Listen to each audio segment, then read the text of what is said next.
Welcome to the latest episode of 305 Vox Populi. We're right here at Town Hall, and with us today is Arnie Alonso. How you doing, Arnie? Mayor, thank you for having me. Of course, man. So a little bit of history with Arnie and I. He was my basketball coach when I was 13, and he had just started in the city of Hialeah as a rec leader. Is it called the rec leader? At Sparks Park, right? Yes, and I was playing 13, 14 basketball, and Arnie was my first coach in the city parks. And then years later, we reconnected when I played flag football, and I know you had coached me flag football, a couple other sports at Slade Park, and all these years later, right? Yeah. Moving through the ranks, and I think that's part of the story, right? And then sometimes long form, which is a podcast, allows us to tell our stories, which a lot of times really don't get told, right? You have your traditional press as 30 seconds on TV, or you have your articles that are very compressed, but long form tells a story. So your story from going from a rec leader at Sparks Park, you know, you're talking about 1997, 98, right? 1997, right after I graduated from high school. 97, and I was there with you. You were my coach. Yeah. To where you're at today, you're representing. You're one of the folks that brought the first Chick-fil-A to Hialeah. But there's a journey in between that, and I think that journey should be told. You know, when you went from a rec leader at Sparks Park, then you went to Slade. You moved up the ranks of the Parks program. You ran, I think it was Babcock. Babcock. I was a director at Babcock. You were the director of Babcock, and the next step after that. That next step after that came when Julio Robina, the former mayor, gave me a buzz and said he wanted to see me. And then, he came up to me. He goes, I've heard a lot of good things about you. What are you doing working at a park? And I said, it's where I grew up. I'm a Hialeah boy. I grew up in the parks. I had seen everybody that mentored me and everything growing up, all the rec leaders, all the directors and everyone. And then he said, look, are you interested in coming to work, under my administration and becoming the city's special event coordinator? So I took that on. And then after that, he put me running with another individual, the city's social services program. Helping residents that couldn't pay their light bill, couldn't pay their water bill, trying to get them monies that the city had at the time, and so forth. And then after that, he brought me into his office as one of his aides, working under his, chief of staff at the time, and, alongside him, so it's been a long, long road and trajectory that I've had in the city. Like I said, I'm a Hialeah boy, born and raised. I still live there. I live across Sparks Park now. That's where I started in 1997 of January. You were one of the first individuals I met. I was there, yeah. You were one of the first individuals I met. And you guys played basketball for me in 13 and 14. Yeah, man. You were 13. Yeah, I was 13 years old. 13 years old at the time. Crazy how time flies. And look where we are today. I know, right? What is it? How many years? Bro, 27 years. 27 years later. Something like that. Yeah. I don't have the math right off the top. But yeah, crazy. And then, Mayor, I stayed, with Julio. And then Julio went on his other career path and choices. Obviously, things didn't turn out the way we all hoped. And then, this is where it really gets good and interesting. So then, I was a little bit in limbo. A lot of people don't know that. So I had, I'd spoken to the interim mayor who was running to become mayor, which you and I both know very well. Yep. And I said, look, you know what? I just want to go back to Parks and Recreation. I was at a level in the city in civil service that I was being able to be a supervisor. So I said, just put me back there. And funny enough, I'm there about a week and a half, you start learning because, yeah, you grew up in the parks, you worked in the parks, but everything changes as time goes on.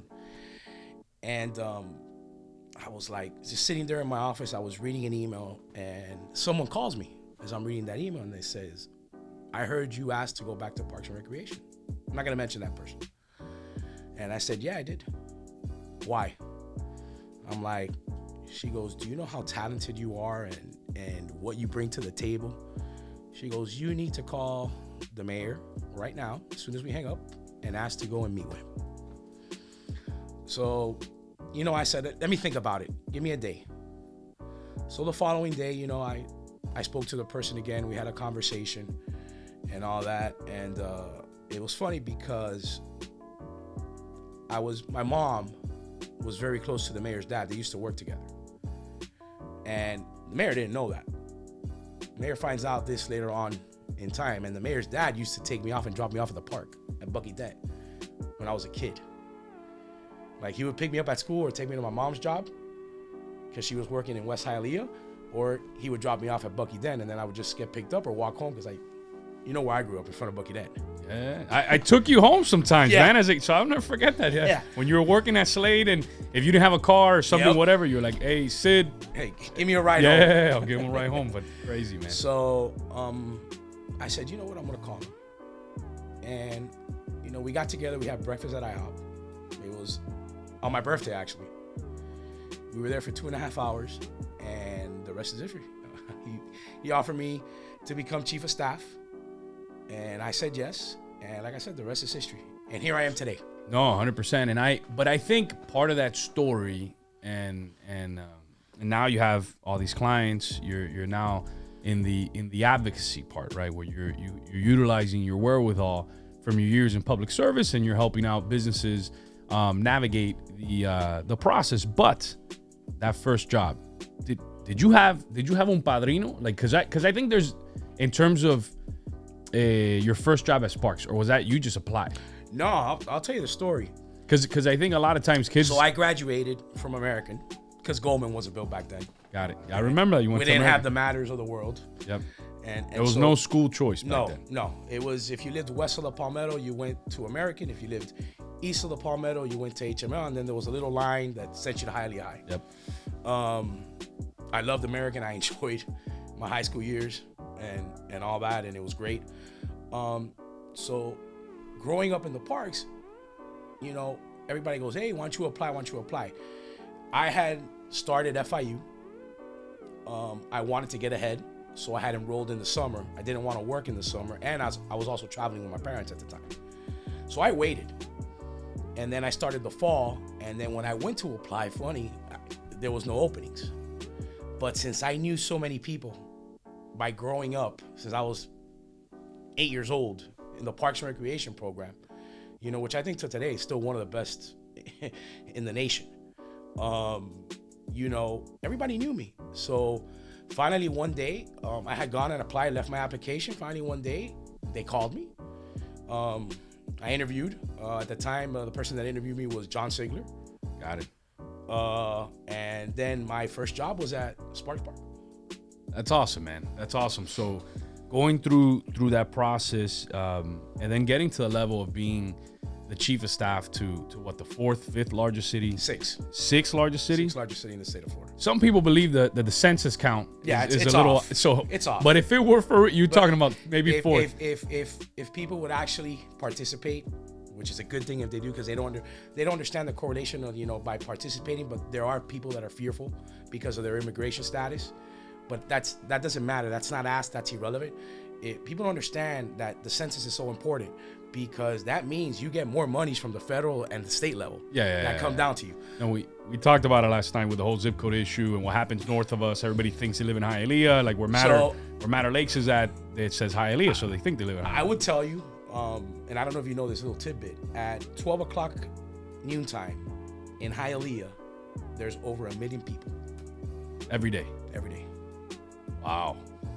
Yeah, you see, so for you, going from, being a kid at the parks, applying at the park, starting at the park, being a rec leader at a park, to now being the chief of staff to Don't forget running a park at Babcock, special events, yeah. But I'm saying from where it started, so on. from where it started to being the chief of staff to a full service city, one of the largest in the state of Florida, where now you're in a role where, to you, how did that feel? The day that you started, as if you can go back, the day that you started as chief of staff, that first day, did you look back ever and reminisce, be like, man, I started as just a rec leader, taking Manny Cid and the 13-year-olds in a bus driving around.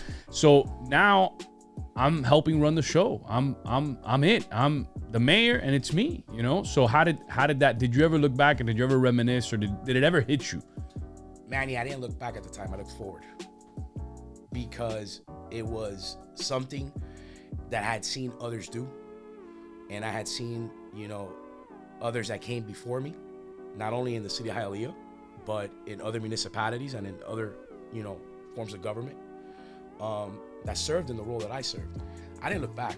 I looked forward, and the reminiscing came later on. Reminiscing came much later on. Got it. And that was how many years as chief of staff? 2011, 2010. 7 or 8. Got it. So 8 years, and talking about, because I think for kids, this part is important. Adversity, right? 8 years in a role, and the more successful that you are in life, unfortunately, there's a lot of envy, a lot of, and to your credit, I think, it happens to me, right? We get criticized when we're in positions of power, especially how we grew up, right? There's a sense of loyalty, and I think one thing that you did that a lot of people don't do, and I saw it, right? You were loyal to Carlos Hernandez and to the city of Hialeah at that time. And a lot of people would criticize you about that because maybe some folks didn't grow up the same way. And we're seeing it throughout the United States, right? Where people get into positions of power and immediately turn their backs on other folks. And that's happening we're seeing it on the news every day. And it's becoming the norm. And I think, how did you navigate through that? Because I think a lot of times, and that, again, to your credit, you were in a role where you were loyal to your city, you backed your city, you didn't care, you fought whoever you had to fight to make sure that your city got what it deserved and your residents got what it deserves. But with that comes adverse. But I think it's important for kids who are going to be listening to this, working on this, to understand that, because a lot of times people see CEOs, chief of staffs, but they don't understand the pressure that, especially from folks who, again, maybe didn't grow up like. There were certain rules, right? How we grew up in terms of, hey, you got a position, you're loyal to your folks, you're gonna back them up, but it's happening in public service everywhere. You're seeing it throughout South Florida. You're seeing it throughout the country, on every federal, state, county, where people are getting these positions and getting so power hungry that they. I'm gonna tell you something, and I heard it this morning on the radio.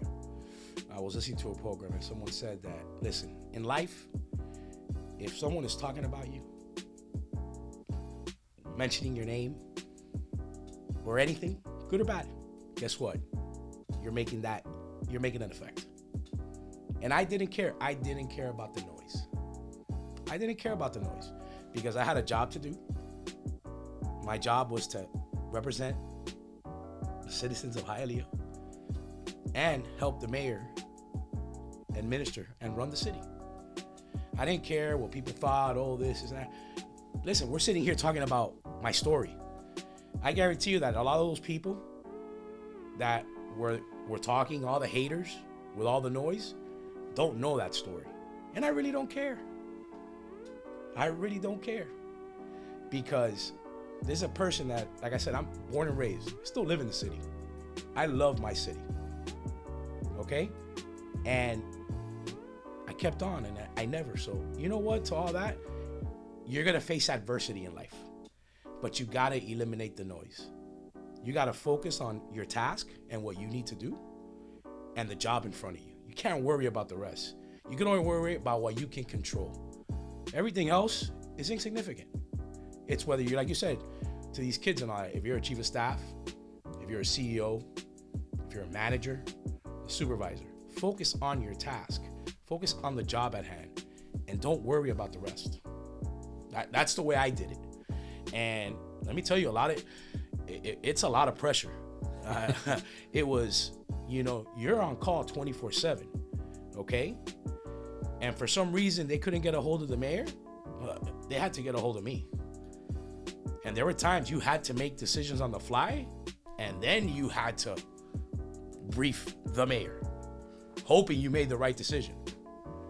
Because that's the job, what the job entails. This is not a sit down there and, let me power, and look nice and pretty and all that. I will tell you, 2017, Hurricane Irma was? Yep. Crazy. That was one of the toughest times. We slept in the EOC. Yeah, I slept right here. We slept in the EOC. I did sleep right here. We slept in the EOC. I was up. I don't know, 22 hours. I literally, in the middle of the storm, went to check on my parents who lived in the city. Yep. Okay? And the media and the governor and in communications with the governor's chief of staff and what's going on and what do you guys need? What are you guys hearing?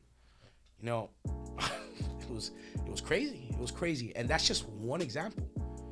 Can you imagine sitting there in the midst of all that and worrying about that and having to worry about, oh, what does this person think? Or what about this?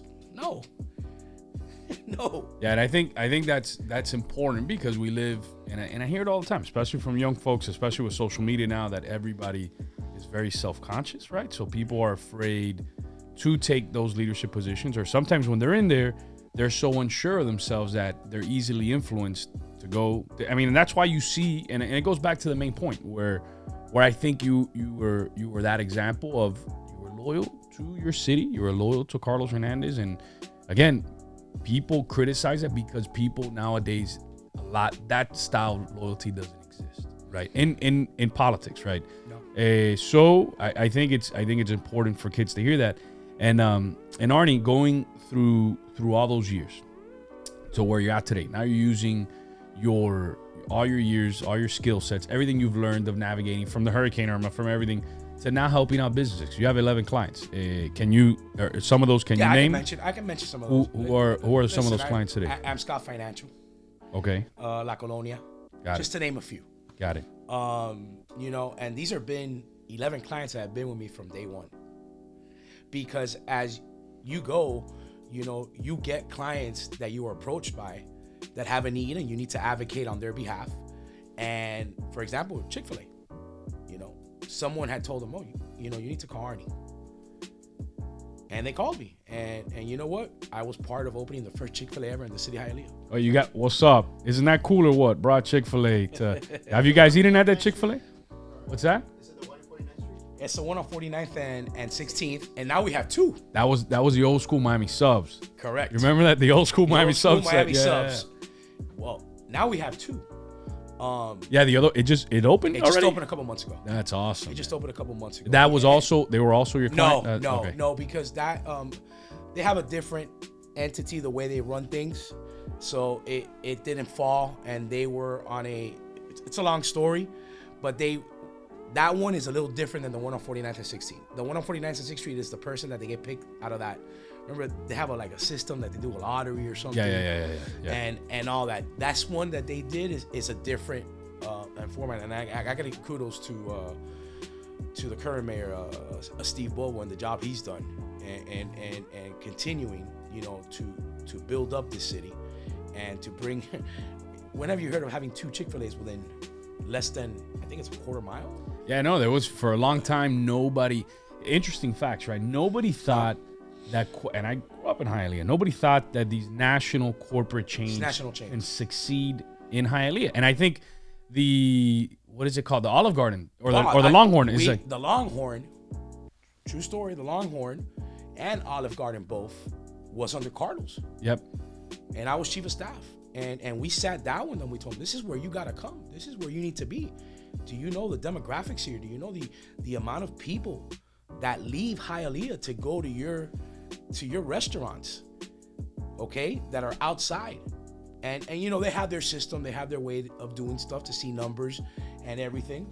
And you know what?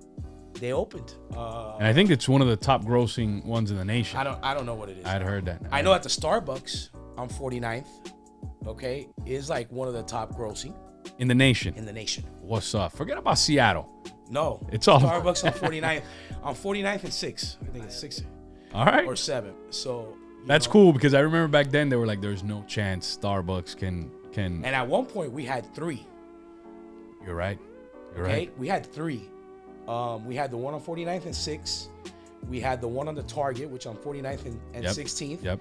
And then the other one on 49th and 16th, which is now where Krispy Kreme is. Yep. Whoever thought I go to Krispy Kreme all the time. So, that's another business, another example. Whoever thought we would have a Krispy Kreme? Yeah, no, it's true. It's true. In Hialeah. Now, a quick word from our sponsors, Miami Lakes Automall. Shout out to Fred, man. Appreciate you. He gave the seed money for for all this to happen.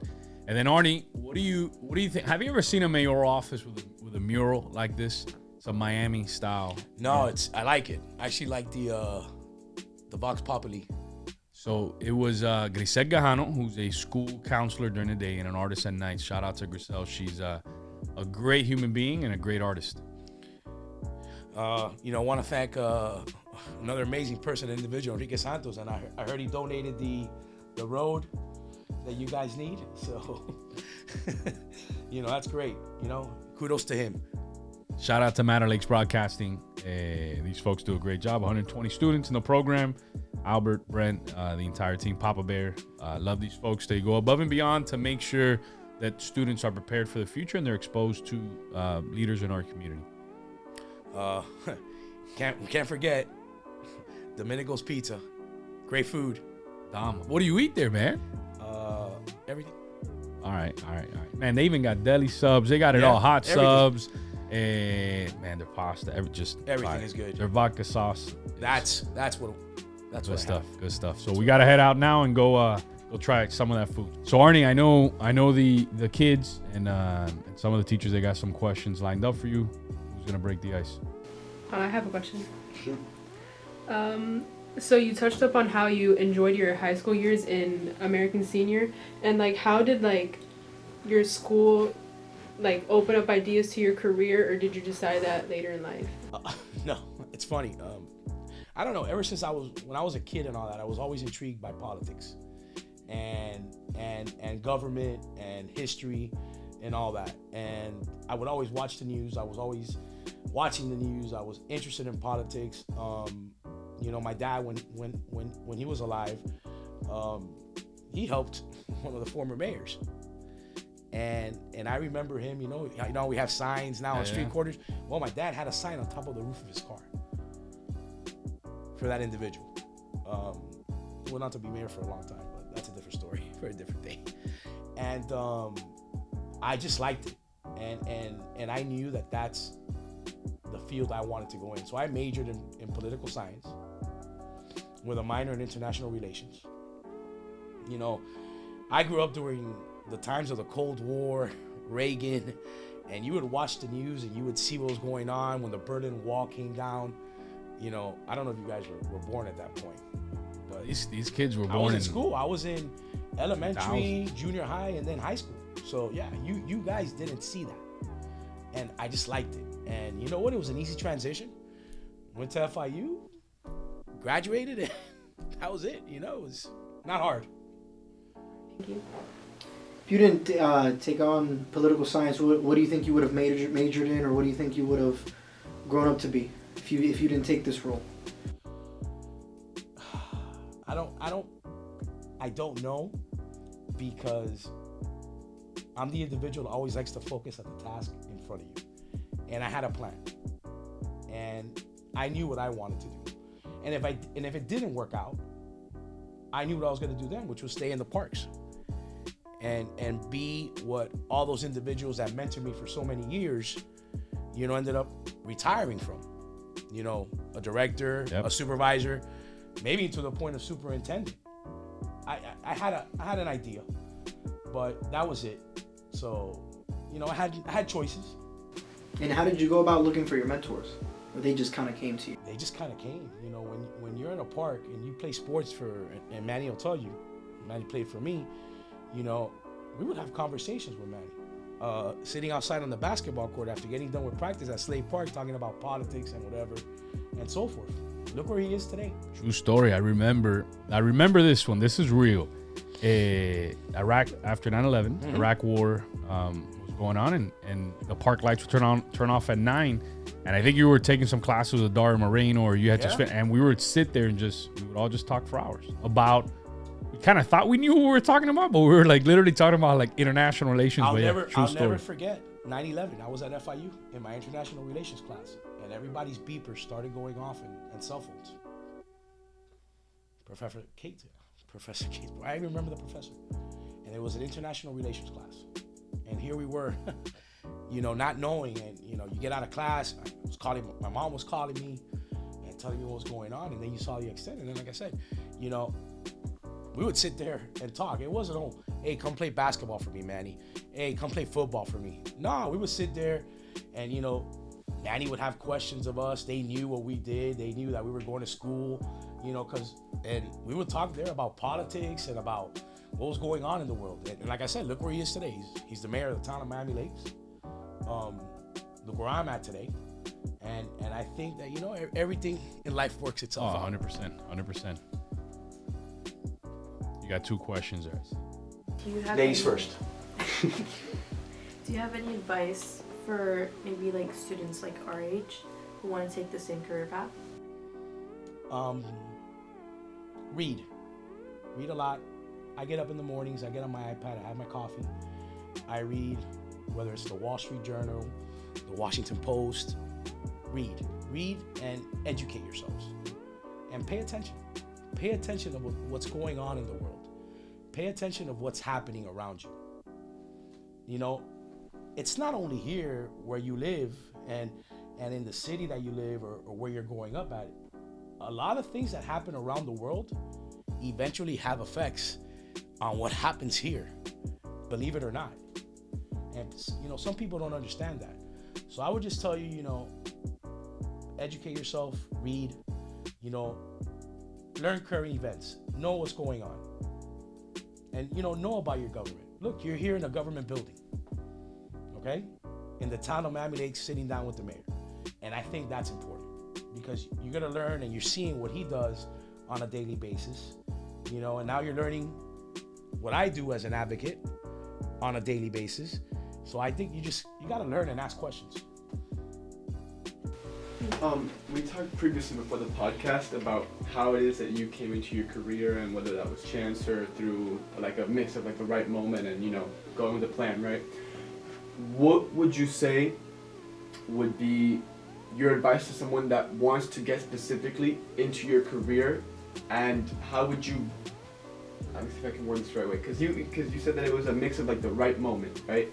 And there was hard work and dedication, you just happened to get it at the right moment. How do you think someone might approach that right moment for them in your career? I think that when you do this long enough, your gut is going to tell you, and your heart is going to tell you when is the right time, and you'll know. And yeah, you're going to have some adversity, you know, things may push you in that direction, but you'll know. And if you do a good job at what you're doing, the sky's the limit. Because the amount of people you network with, the amount of people you communicate with, and the job that you perform. If you're not good at what you do, I'm guaranteeing you no one's phone is gonna ring. But if you're good at what you do, and you're doing it for the right reasons, and you're out to help people, help businesses, you know, it's gonna happen, and that's it. Yeah, another question. With your experience working as chief of staff for the mayor, within the community, running the park and all that, did you ever consider a run for public office? You know, dipping your feet in the water a little? One time. No interest. None. Maybe later on when I'm old. I don't have hair, so. But no. I'm not gonna say never, because you never want to say that, because you never know what 20 years on down the line might happen. I just had my first son, and so forth. So my focus now is my family, my son, and my work. And you know, we were talking about before Manny got here. You know, he's running around, you know, working all day, and it's a very demanding job because you have to answer for, you know, Hialeah has over 236,000 constituents. It's over 300 plus. Yeah, I know. Over 300 plus. And a million people at noon. So imagine what Mayor Hernandez did, Carlos. Imagine what I did as chief of staff, and imagine now what the current mayor has to do in his chief of staff. You are responsible for, and like I said, kudos to him, because the good thing is that we keep progressing as a city, and I always want to see my city succeed, and spoken in a positive light and not in a negative light. And that happened many, many years ago. And I think that every day that goes by, it gets better and better. It's awesome. You guys got anything else? Any other questions? Got it. So we turn it over to you. You get to ask 2 questions of me or anything. You're the host for 2 questions. For 2 so we questions, huh? kind of turn it around. I don't know if they gave you a heads up. Who was the best coach you ever had? Coño, ahora me pone ahí. My first basketball coach in the city, Hialeah. Yeah, it's okay. So true story. One thing I always gave Arnie props when he was my coach, how passionate he was. This is a real story. So we go play at Wall Park at the time. And I'm not going to say I was the best, but I was one of the best in 13-14. I was usually always one of the better players. I was dominating that game. And we were going to win. I think it was a game to go to the playoffs, whatever. And Wall Park had a gentleman named Kirby Acosta refereeing that game, but he worked at that park, so he fouled me out purposely. I mean, now we know in hindsight. I'm sure he could be honest. So Arnie, Coach Alonso, to this day, he says he never did that. Yeah. So and they ended up beat us to go to the playoffs. We would have won. But he fouled me out on purpose. I was the best player. We were gonna win the game, and Arnie literally goes rushing the guy. We all go right, and he goes up to the guy. They're getting into a fight. But what's wild is and how the parks work. Now that's one of his best friends. Like Kirby's a great friend of mine as well. So that's something I always appreciated was that desire to win that you always had. So above all, so I love it. Yeah. So it was a true story. But that one hurt always because you should have gone to the playoffs and won. You didn't play for me that's not the second question. You didn't play for me in the 13 and 14 year that I probably had one of the best teams ever assembled in football. Flag. There was one that I did that I made it. We made it to the championship game at Hialeah. I was a quarterback and we made it to the championship game. That wasn't it. That was 16, 17. That was 15 and 17. 15 and 17. I was a we quarterback, didn't make it. And we were supposed to win, but they changed I don't know if you remember, they changed the rules. And then the quarterback from the other, there was a rule that you couldn't jump or something like that. Hurdle. And they were like hurdling and stuff. And the ref, we ended up losing by a touchdown. So those are things I never forget. All right. So a general question for you guys. Doing these podcasts and having all these different guests every week, does that give you guys all a better idea career-wise of the path you want to take and what you want to do? And you see the pros and cons to people that sit in this chair and say, well, I don't really want to do that. And then, hey, you know what? That sounds pretty cool. I want to do it. Does it help? I mean, I already have what I want to do for the future all figured out. But for me, it mostly gives me just a glimpse at more like adulthood. What's more like coming for me. Like maybe I could be next in that chair. You know what I mean? It's just very... Because now I'm a junior, I'm in high school, and I still haven't matured yet. But these people who come in podcasts, they all have different experiences with high school, with different people, and how they grew up, even if it's like in their own household. And it's a really nice to see like each thing, and it makes me like, it's like a learning experience too. And I really like it. I feel like whatever it is that you're gonna do, you can actually apply the guest experiences to your whatever is it the job that you want to do. So I think it's very important to listen to that.